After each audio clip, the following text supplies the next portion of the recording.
Mateus 16, verso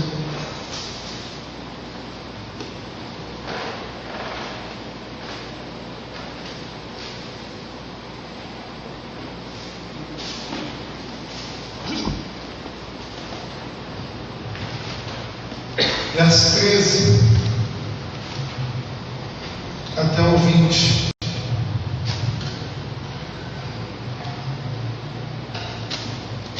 Diz assim o texto: indo Jesus para o lado de Cesareia de Filipe, perguntou a seus discípulos: quem dizes o povo ser o Filho do Homem? E eles responderam: uns dizem João Batista, outros Elias e outros Jeremias, ou alguns profetas. Mas vós, continuou ele, quem dizeis que eu sou? Respondendo Simão Pedro, disse: tu és o Cristo, Filho de Deus vivo.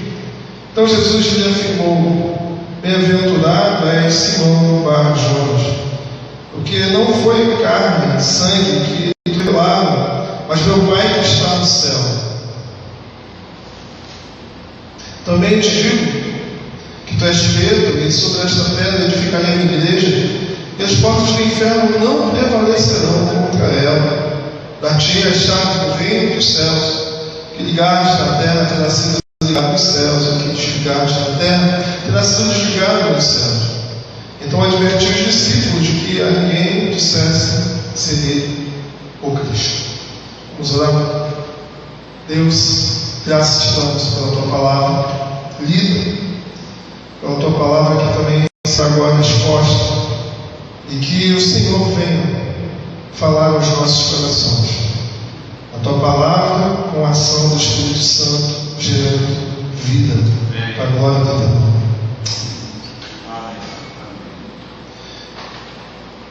Meus amados irmãos, esses são os textos mais debatidos, vamos assim dizer, na nossa teologia, seja ela de tradição protestante, que é a nossa, seja de tradição ortodoxa ou de tradição católica romana, é um dos textos mais polêmicos, um dos textos mais controvertidos. Por quê? Porque é um texto utilizado pelos nossos amigos católicos para defender a instituição do papado. De acordo com a tradição católica apostólica romana, o papado ele tem sua origem nessa expressão aqui do apóstolo de Jesus Cristo ao apóstolo Pedro. A Igreja Católica ela interpreta dizendo que a Igreja está edificada sobre Pedro, sendo ele então o principal apóstolo, o príncipe dos apóstolos, e com base em Pedro, a Igreja Católica entende que os papas são sucessores de Pedro, ou seja, Pedro seria o primeiro papa e todos os demais bispos de Roma seriam sucessores de Pedro. É claro que eles vão argumentar em cima da questão de Pedro ter sido bispo na igreja de Roma, né? De acordo com a tradição, Pedro ele foi bispo na igreja de Roma, onde sofreu martírio, e antes de morrer, Pedro teria colocado um sucessor, alguém para ocupar o seu lugar. E de fato, historicamente, nós encontramos lá, né, em Roma, todos os bispos até o presente dia. Há de fato uma linha de sucessão, uma linhagem, né, vamos assim dizer, sucessória de todos os bispos, né, da igreja de Roma.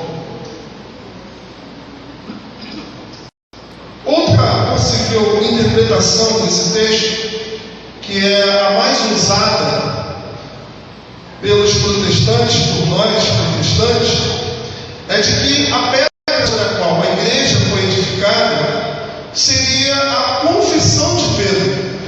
O texto diz assim, né? Lá no verso 14: Aos 4 versos 3. Indo Jesus para o lado de Cesareia de Filipe, perguntou a seus discípulos: quem diz o povo ser o Filho do Homem? É o contexto histórico da passagem. Jesus Cristo ele reúne os seus discípulos e faz a seguinte pergunta: o que andam dizendo por aí a meu respeito? E aí os discípulos começam a falar. Uns dizem que é João Batista, outros que é Elias, outros Jeremias, ou outros profetas. Então, os discípulos falam aquilo que o povo está falando, quem seria Jesus. E aí no verso 15, mas vós, continuou ele, quem dizes que eu sou? Então Jesus depois, ele volta a pergunta para os discípulos. Primeiro ele pergunta o seguinte: olha, o que andam dizendo sobre mim? Aí depois ele vai perguntar: e vocês? O que vocês acham? Estão dizendo muitas coisas sobre mim. Eu sou João Batista, eu sou Elias, eu sou Jeremias, ou qualquer um dos profetas. Mas e vocês? Todos eles ficam em silêncio. E Pedro então recebe uma revelação do Pai. E o que ele responde? Que Jesus Cristo seria o Cristo, o Messias, o Filho do Deus vivo. Sendo assim, então, nós encontramos aqui uma outra possibilidade de interpretação. Que Jesus está dizendo: olha, és Pedro, e sobre esta pedra, ou seja, sobre a confissão, tu és o Cristo, o Filho do Deus vivo, edificarei a minha igreja. Uma terceira possibilidade, também muito aceita por nós protestantes, é de que a pedra seria o próprio Cristo. Não seria nem Pedro, não seria a confissão, mas seria o próprio Cristo. Porque a palavra Pedro, de acordo com esse argumento, no grego é a palavra Petros, uma palavra que significa pedra. E quando Jesus fala: tu és Pedro, ao trocativo, tu és Pedro, pedra, e sobre esta pedra, aí ele usa uma outra expressão na língua grega, que é pedra, edificaria a minha igreja. Então tu és Pedro, pedra, uma pedra pequena, e sobre a rocha edificarei a minha igreja. Então, na verdade, tudo isso ficaria fácil se a gente pudesse visualizar, se a gente estivesse assistindo a cena. Por exemplo, primeiro argumento: tu és Pedro, e sobre esta pedra, apontando para ele, edificarei a minha igreja. Então você saberia que a pedra seria Pedro. O segundo argumento: tu és Pedro, e sobre esta pedra, ou seja, a confissão dele, edificarei a minha igreja. Ou tu és Pedro, e sobre esta pedra, ou seja, sobre ele mesmo, edificarei a minha igreja. São três possibilidades para se interpretar o texto. Três possibilidades de entendermos sobre quem a igreja está edificada. A igreja católica não vai abrir mão nem 1 milímetro sequer da sua interpretação, porque a sua interpretação é sobre ela que vai repousar toda a estrutura da igreja católica. Qual é a estrutura? Se Pedro foi, de fato, a pedra sobre a qual a igreja é edificada, e o Papa é sucessor de Pedro, toda a autoridade está sobre a igreja institucional de Roma. Porque lá no verso 19, dito: dar-te-ei a chave do reino dos céus. Ou seja, na igreja católica estaria o poder de declarar o que é verdade e o que não é verdade, o que deve se crer e o que não se deve crer. Tanto é que dentro da doutrina católica existe um dogma chamado infalibilidade papal, ou seja, aquilo que o Papa fala da ex-cátedra de São Pedro, ou seja, lá da cátedra de Pedro, é infalível. Quando o Papa declara: Maria foi a seu processo, está na Bíblia, não precisa estar. O Papa recebeu por revelação, então é verdade, porque ele ligou na terra, está também ligado no céu. Então, para a igreja católica, desconsiderar que Pedro seria a rocha sobre a qual a igreja está edificada, seria quase que um efeito dominó. Você questionaria o fundamento, e se o Papa não é sucessor de Pedro, automaticamente muitas das doutrinas católicas romanas poderiam ser colocadas em xeque.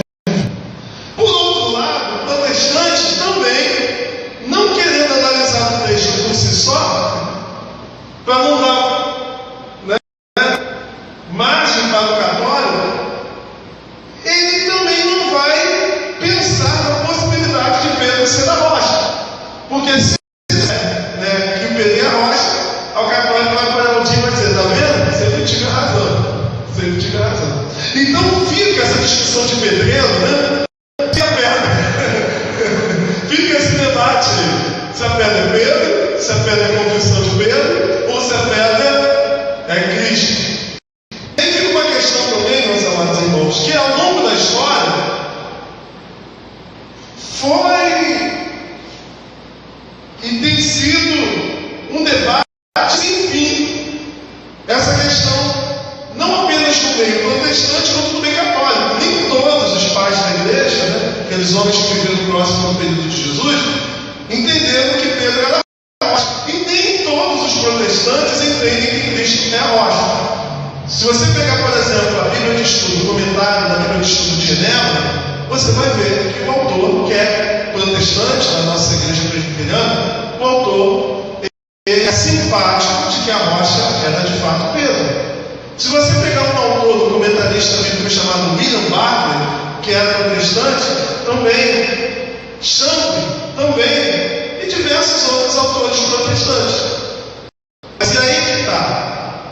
Vamos tentar analisar esse texto sem preconceito, sem tentar puxar uma brasa ou para o lado protestante ou para o lado católico, porque Jesus não era nem católico nem evangélico. Vamos tentar entender um texto só. Vamos analisar aqui. Mateus capítulo 16, verso 13. Há uma conversa, há um diálogo. Jesus ele está querendo saber qual é a opinião das pessoas sobre a pessoa dele. Os discípulos falam, muitas pessoas vão dizer que Jesus é isso, que Jesus é aquilo. E depois Jesus pergunta para os discípulos, e os discípulos falam, ou melhor, o único discípulo que fala é Pedro, que até então não é Pedro, é Simão, e é por revelação divina. Já tinha sido anunciado que o nome dele seria mudado. Aqui fica uma questão. Todas as vezes que o nome na Bíblia é mudado, indica alguma coisa. Por exemplo, o nome de Jacó foi mudado para Israel. Jesus mudaria o nome de Simão para Pedro, sem que fosse conferido a ele algum tipo de missão, de algo importante, mudaria só por mudar? É uma pergunta. Não? É interessante você ver que no verso 16 ele vai dizer assim: respondeu Simão Pedro, disse, tu és Cristo, o filho de Deus vivo. Então Jesus lhe bem-aventurado és Simão Bar-Jonas, Simão filho de Jonas, porque não foi a carne e sangue que te revelaram, mas meu Pai que está no céu. Também digo que tu és Pedro. Em outra parte do Evangelho foi dito que Simão seria chamado de Pedro. Aqui Jesus está usando a expressão, o nome Pedro, e que realmente a palavra Pedro no grego é a palavra Petros, e vai dizer o seguinte: sobre esta pedra edificarei a minha igreja. Por que, meus amados irmãos, que o argumento usado pela maioria dos evangelhos para dizer que Pedro não é a rocha é um argumento não muito forte? Pelo simples fato de que, se você pegar um léxico, um dicionário grego, você vai ver que o nome Pedro, Petros, é um nome masculino. E a palavra pedra é uma palavra feminina. Jesus não podia chamar Pedro de pedra, porque era um nome feminino para ele. E Pedro, se você pegar no dicionário, você vai ver que Pedro também significa rocha. A ideia de Pedro é homem rochoso, homem rocha, pedra, lasca de pedra, rocha. Tanto faz Petros e pedra,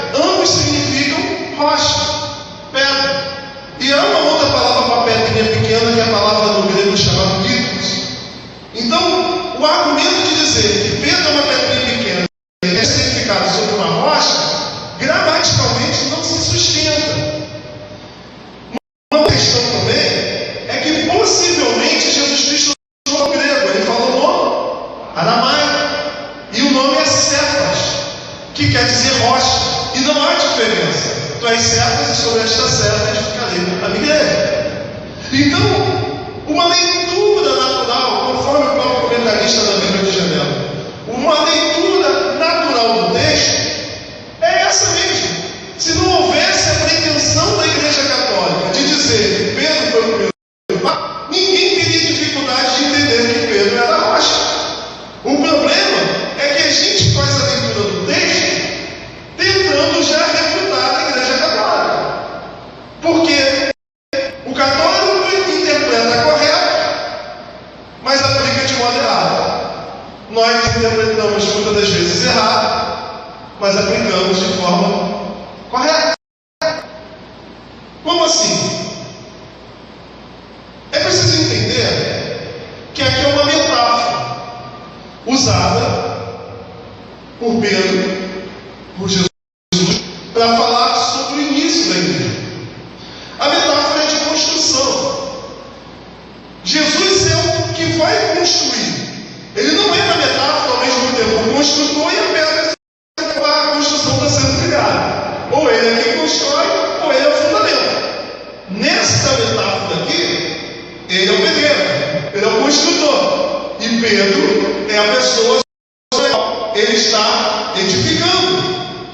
Tanto é que, além de ele mudar o nome, dizer, olha, tu és Simão, agora tu és Pedro, ele também vai dizer para ele, olha, te darei a chave do reino. Há uma autoridade sendo conferida, de certa forma, uma proeminência que destaca Pedro nesse texto, mostrando um papel de grande relevância, de grande significado, onde ele tem o nome mudado, onde ele tem um elogio da parte de Jesus, dizendo que ele acertou na resposta, mas a resposta não tinha sido dada pelo conhecimento próprio dele, mas por revelação do Pai, onde ele recebe as chaves, que confere a ele uma autoridade,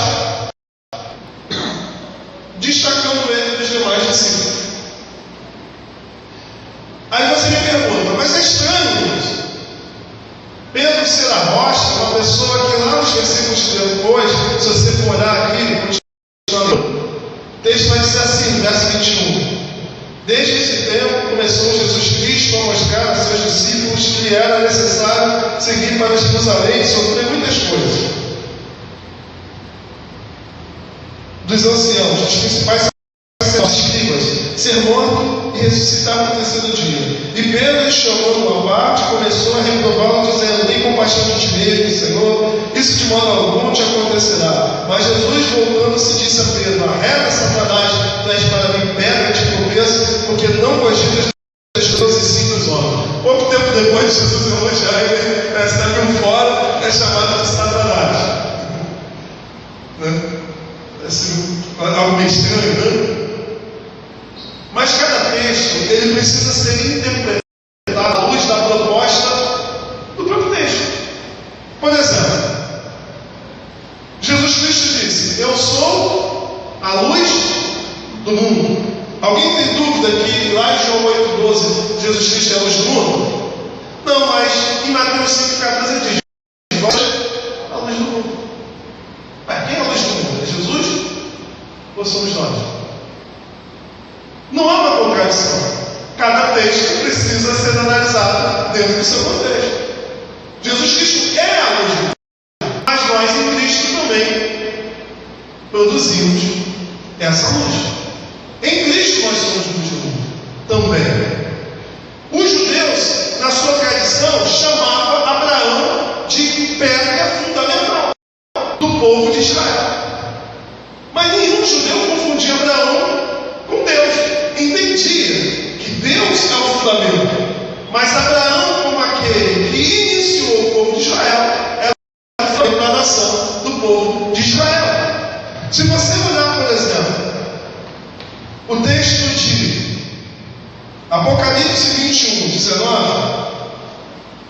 você vai ver claramente que não apenas Pedro, mas todos os apóstolos são chamados de fundamento. Verso 19, falando sobre alguém que desce do alto, que é um tipo, que é uma figura da igreja.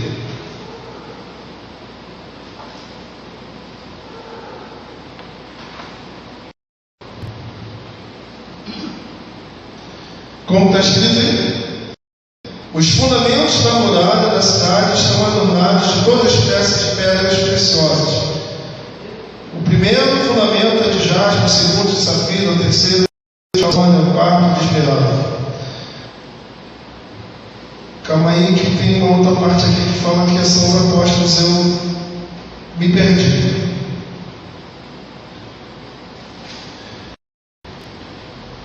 O autor, depois aqui vai vir na minha mente, se quiser dar uma lida, está aqui nesse versículo mesmo, nessa parte aqui. O autor vai dizer que os apóstolos são as cidades do fundamento. É o verso 21. 21, 14. Ah, tá, verso 14. Ele vai dizer o seguinte: a muralha da cidade tinha 12 fundamentos, e estavam sobre este os 12 nomes dos 12 apóstolos do Cordeiro. Quem é o fundamento da cidade aqui? Apóstolos.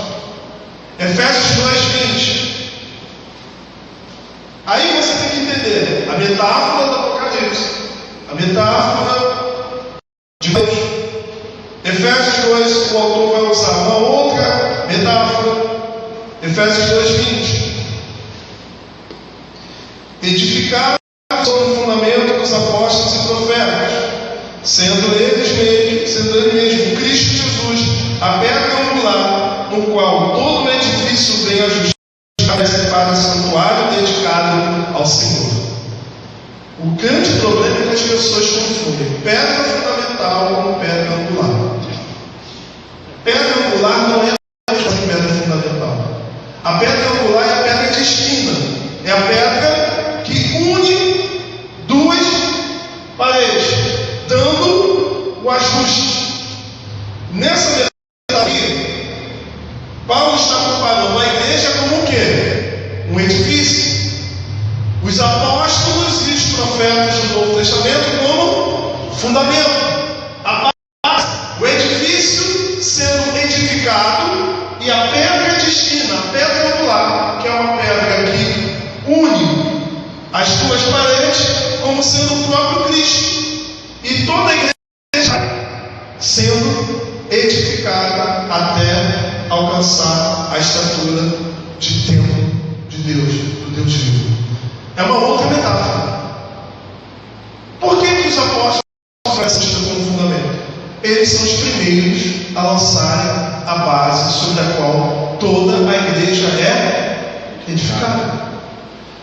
Pedro é fundamento, é rocha, enquanto o portador da revelação de quem de fato Jesus é. Assim como os apóstolos, eles também são fundamento da igreja, enquanto aqueles que confessam a verdade acerca de Jesus, e foram eles os primeiros a lançar a estrutura, a base sobre a qual toda a igreja será erguida.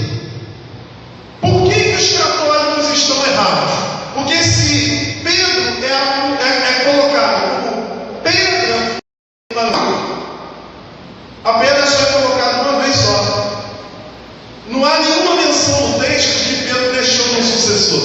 Não há nenhuma menção no texto de que Pedro seria o primeiro de vários outros pedras fundamentais. É uma pedra fundamental. A pedra é colocada uma vez por toda e depois disso o edifício é erguido. Então, Pedro, ele é a rocha no sentido de que ele é o da revelação, e ele é aquele que em Cristo está confessando a identidade de quem é Jesus, lançando a base sobre a qual a igreja é construída. Nós somos edificados sobre o fundamento dos apóstolos e profetas. O que nós acreditamos? O que nós confessamos? Naquilo que os apóstolos e profetas É nesse sentido de que os apóstolos tornam-se fundamento da construção. É nesse sentido que Pedro é o fundamento da construção. É no sentido de que em Cristo, confessando aquilo que foi dado, ele é o primeiro a trazer a revelação que serve de base para a igreja ao longo de todos os séculos. Não há nada na Bíblia falando que Pedro teria um sucessor e que esse sucessor poderia continuar lançando fundamento. Pelo contrário, o fundamento é dado uma única vez, a casa é edificada uma única vez, e depois disso, todos nós somos colocados como pedras, sendo ajustados pelo próprio Cristo. Mas há uma outra metáfora aqui também que é usada, que é o que está em 1 Pedro, o próprio apóstolo Pedro, capítulo 2,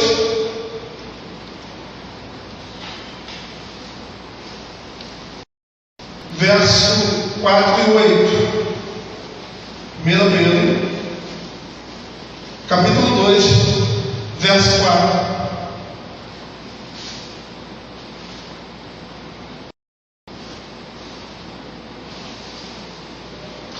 Chegando-vos para ele, a pedra que vive, rejeitada assim pelos homens, mas para com Deus eleita e preciosa. Também vós mesmo, como pedra que sois edificados, casa espiritual, a mesma linguagem, de Efésios. É bom entender o seguinte: lá em Efésios, a linguagem, toda ela é usando seres humanos, Jesus como pedra angular, os apóstolos como pedra, e os crentes como pedras vivas. Aqui é a mesma coisa, são pessoas.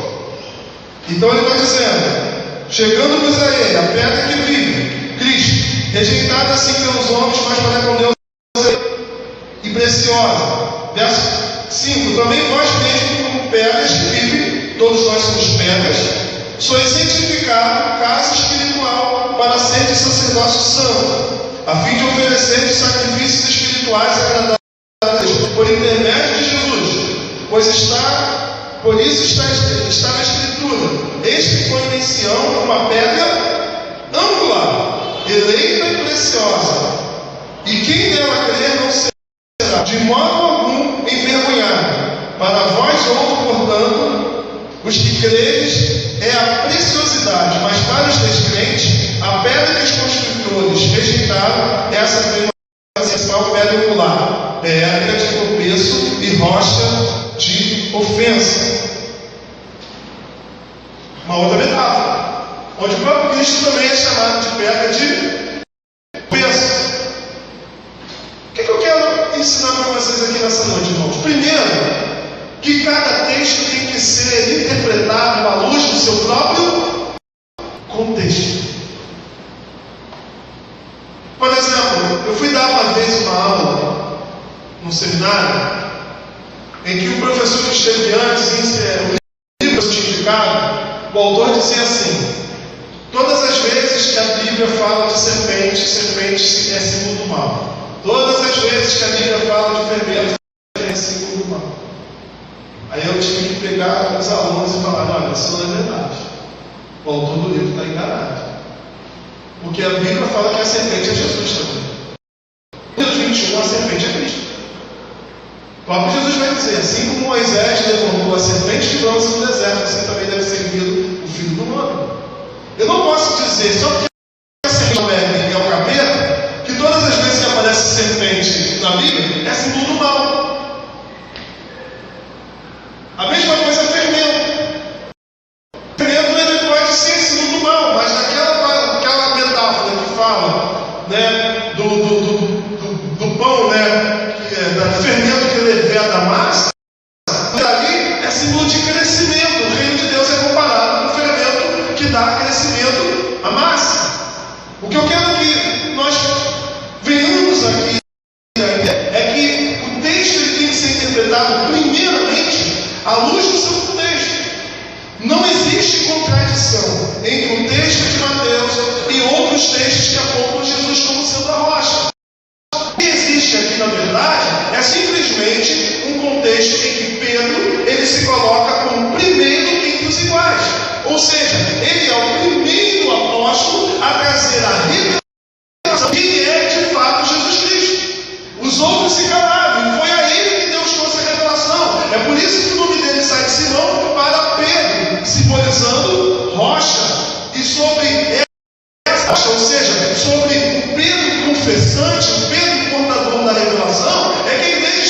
cara. Mas é sobre Pedro, propriamente dito, é Pedro, somente Pedro? Não, não é Pedro. É o Pedro que confessa que Jesus Cristo é o Filho do Deus vivo. É nesse aspecto que nós precisamos entender. É claro que, em última instância, a rocha é Cristo. 1 Coríntios 3:10, Paulo vai dizer: e ninguém pode pôr outro fundamento além daquele que já foi posto, que é quem? Cristo. Mas quando você vai ler o texto de 1 Coríntios, falando sobre obras, que cada um faz as obras, e essas obras elas são comparadas a tipo de materiais em que a casa é construída. O que nós precisamos entender aqui é que Pedro, ele não é o único fundamento, no sentido que nós acabamos de ler. Efésios capítulo 2, se você ler o texto todo, o tema central é da união dos judeus com os gentios por meio da cruz de Cristo. É por isso que em Efésios capítulo 2, Jesus Cristo é apresentado como pedra angular. Porque é tratado do quê? Da união entre judeus e gentios por meio da cruz. É só você ler o capítulo todo de Efésios. Em Mateus capítulo 16, é mostrar Pedro como portador da revelação de quem de fato é Jesus. Agora, as chaves que Pedro recebe, foi somente ele que recebeu? Abre Mateus capítulo 18, verso 18, e você vai ver que essa chave não é apenas de Pedro. Na crença popular, Pedro tem a chave, né? E aí o pessoal termina: olha, quando tu morrer lá, São Pedro vai abrir o céu. Nem isso que São Pedro tem a chave na mão. A própria imagem de São Pedro dentro da Igreja Católica, vocês sabem quem é por causa de uma chave que ele tem na mão. É claro que tudo isso é uma metáfora, não é uma coisa real. Um Pedro não tem uma chave lá na mão que abre na live, você entra, você fica barrado. Não, ele não é porteiro. Pedro não é porteiro. Né? Capítulo 18, verso 18. O que está escrito lá? Ó.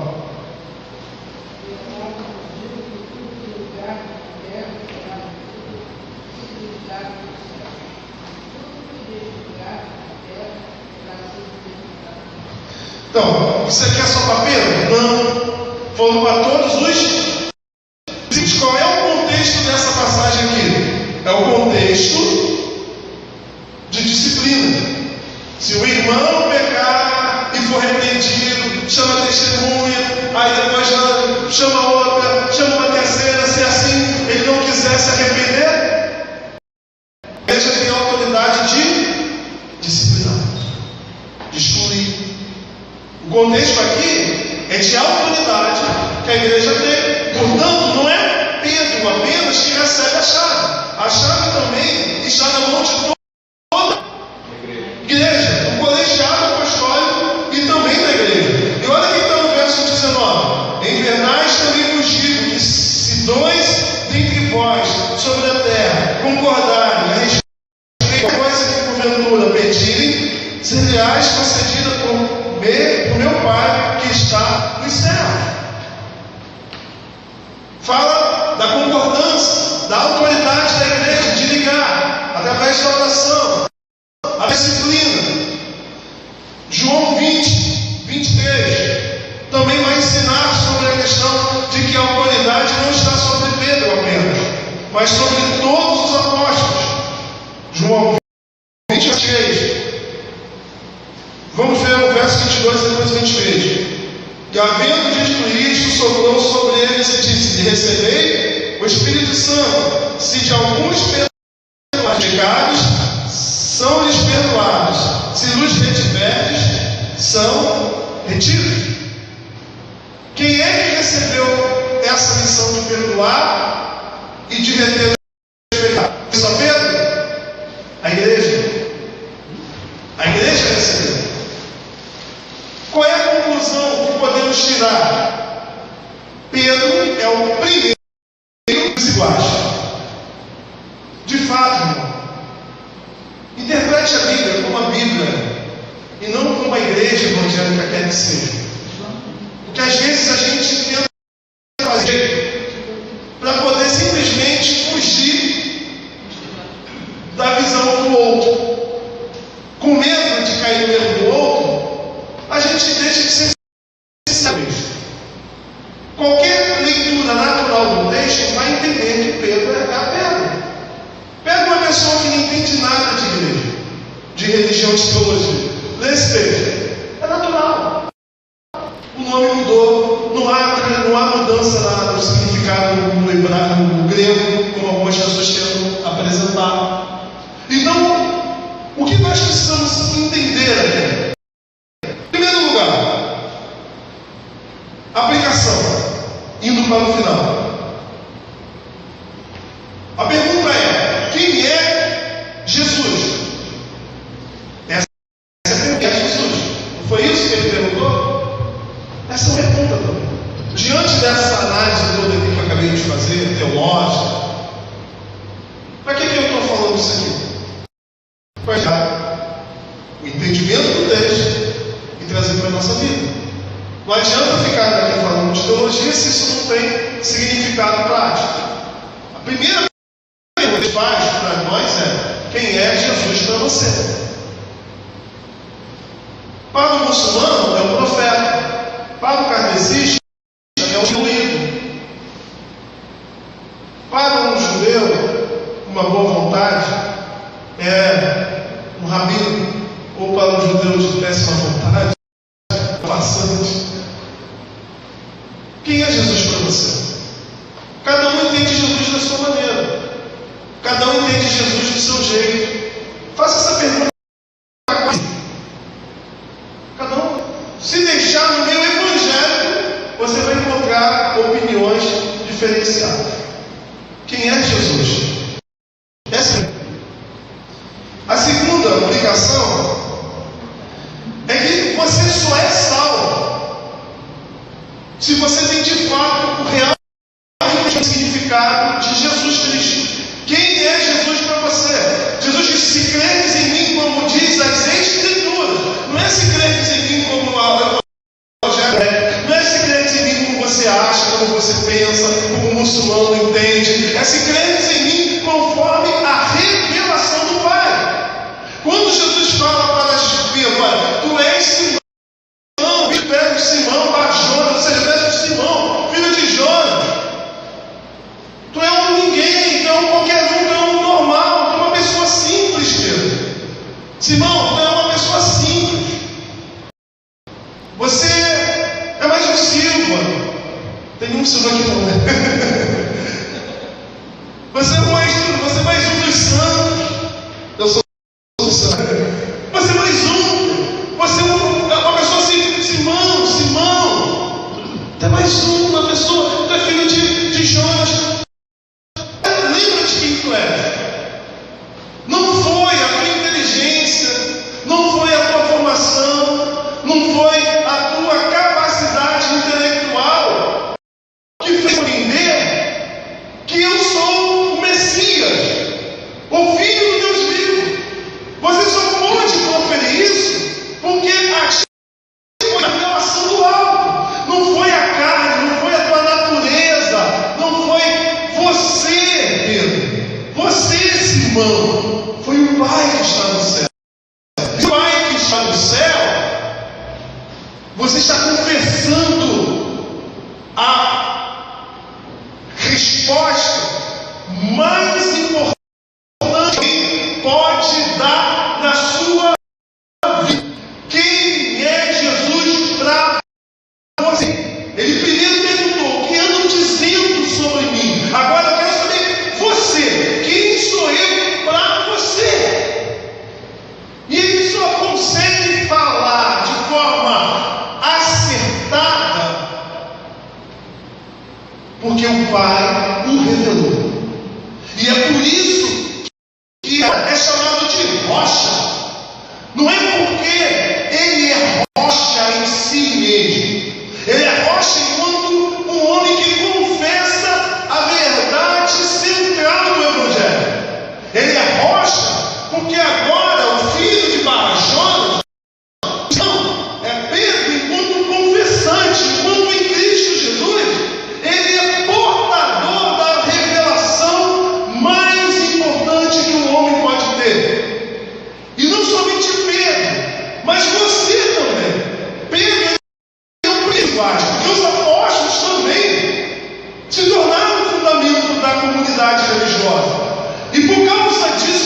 pela cruz de Cristo, formando o quê?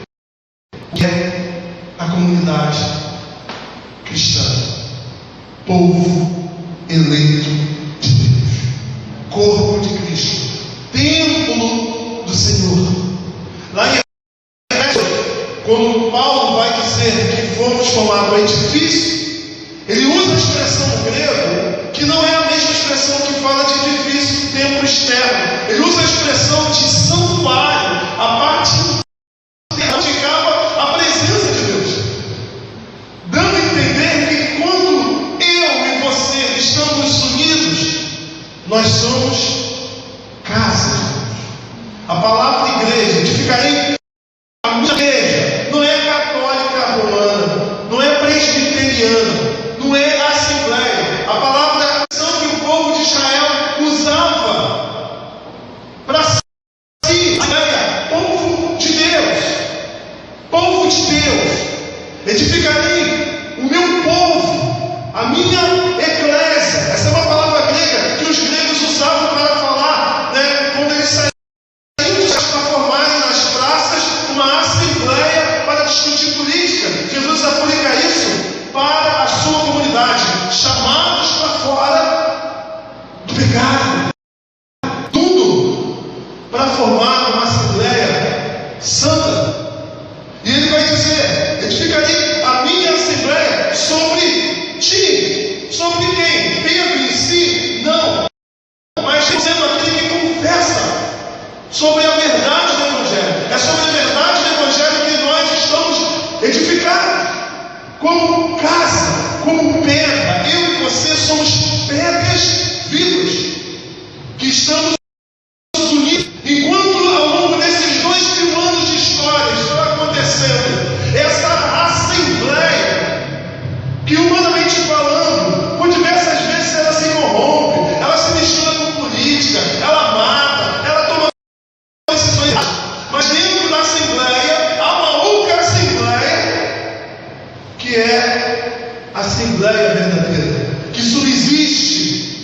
Deus vai salvar uma igreja dentro da igreja, porque a igreja na terra, ela é importante, mas o número de hall de membros que está na igreja local não corresponde com o número de hall de membros que estão escritos no livro da vida. Nem todos que estão na assembleia local fazem parte da assembleia universal. E ao longo da história, por mais que existem caos, por mais que existem coisas que acabam manchando a igreja, a assembleia verdadeira que subsiste dentro dessa assembleia ao longo da história permanece, porque a palavra de Deus diz, o próprio Cristo, que sobre ela o poder do inferno, na verdade, a palavra ali é Hades, o poder da morte, não haveria de vencer. O que Jesus quer dizer com isso? É o que está lá depois. Depois Jesus vai falar sobre morte e ressurreição. Dizendo que ele vai morrer, ele vai ressuscitar. E nem mesmo a morte vai impedir a assembleia ao longo da história. Porque se a cabeça desse corpo ressuscitou, essa assembleia já desfruta da ressurreição. Você consegue entender isso? Olha, a porta do inferno, do grego, a porta do Hades, ou seja, o poder da morte, não vai prevalecer, porque você, igreja do Senhor, vão ressuscitar e será uma assembleia por toda a eternidade. Não está falando de diabo, de inferno, está falando do poder da morte, porque Cristo e nele nós também venceremos. Por isso o tempo passa, a corrupção entra na igreja, a corrupção mancha a liderança. Você vai ver em jornais, você vai ver na televisão, as assembleias denominacionais, muitas das vezes despregando o evangelho com suas atitudes. Mas a assembleia que Cristo edificou sobre a rocha, sobre a verdade do evangelho, ela subsiste. Dentro da Assembleia de Deus existe a Assembleia Universal. Dentro da presbiteriana existe uma Assembleia Universal. Dentro da Batista existe uma Assembleia Universal. Dentro da Igreja Católica, seja lá, sempre vai existir os eleitos de Deus, que não serão vencidos, porque Deus preserva ao longo de toda a história a sua igreja. O poder da morte não prevalece sobre ela.